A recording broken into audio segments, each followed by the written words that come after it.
how to become a better basketball player. I'm going to break down my 5-step system, and I think you can apply this for pretty much every sport, in my opinion. And I've been playing basketball for 20 years, used to be a scholarship athlete. So let's just break it down. This is what I do with a lot of my junior guys, even my pro guys. So, number one, S&C program goes a long way, helps you reach your athletic potential. So just follow a program, get the structure. It keeps you resilient, injury free in the season, out of the season. And it's little things like taking bumps on defense, on offense, also being able to finish a little bit further past your defender. It's not always about dunking. So outwork your peers, get in the gym, do the work. Number two, dribbling is a big thing. So if you can just do the basics above average, so left hand dribble, right hand dribble, low, high, wide, crossover between the legs, between the back, spin, those are pretty much all you need to beat most guys. Like so many people overcomplicate it. They want all these crazy bags. When I play one-on-one these days, I honestly just beat most people just doing the basics and then just taking a bump and finishing. That's it. Okay. Number two, you're going to focus on your mechanics. And even with shit mechanics, if you get enough shots up, you can be a good shooter. But where most people go wrong is they try to do way too many fancy things with their shot. If you just catch under control, you know the play, you know where your spots are, and you get to those spots, you will become a better basketball player. Most people just try to do fancy stuff that they see because of Curry and Harden. And although those are levels, way down the line, if you can get there, right now, I bet you could cut a lot of the shit you do when you're shooting and just focus on catching under balance and just like stick in your release and all that stuff, and you'll be better. Then it comes to finishing. Kyrie's got a famous kind of finishing drill where he said he used to work on like a broken backboard and he would do mic and drill, forward, reverse, offhand, with spin, without spin.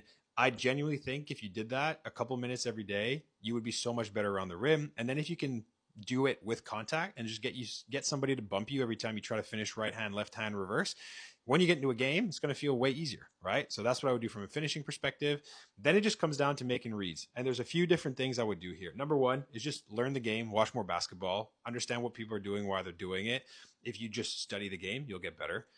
Then if you can work on actually applying all the skills I talked about, so the finishing, the shooting, the dribbling, and you can apply that to like easy situational reads, meaning if I got you working on between the leg dribbles and then I have you kind of go through a situation and then I cut you off at a specific time, you counter with a dribble, and then you go finish maybe with a bit of contact, you're going to get really good at making that read in a game. Like too many people overcomplicate all these like reads and situational things. I just think you need to practice doing the basics in a situation that teaches you how to do that in that situation. And if you can make it reactive and you can make it so the person processes, when they get into a game, they're going to be able to actually process it. And this is the biggest difference between people that are starting off and guys who are older like me. Is like, I've been playing basketball for 20 years. I've seen the reads over and over and over again. So if you want to get better, play against guys like me who've been playing for way longer, who are faster, maybe more athletic. Is going to force your brain to get better, because there's guys in the NBA that on paper I am more athletic than, like 100%, right? I've looked at some of their numbers and I can jump higher, probably run faster, but they can process a million times quicker because they're playing against guys who are crazy fast, who are crazy strong, who can jump through the roof.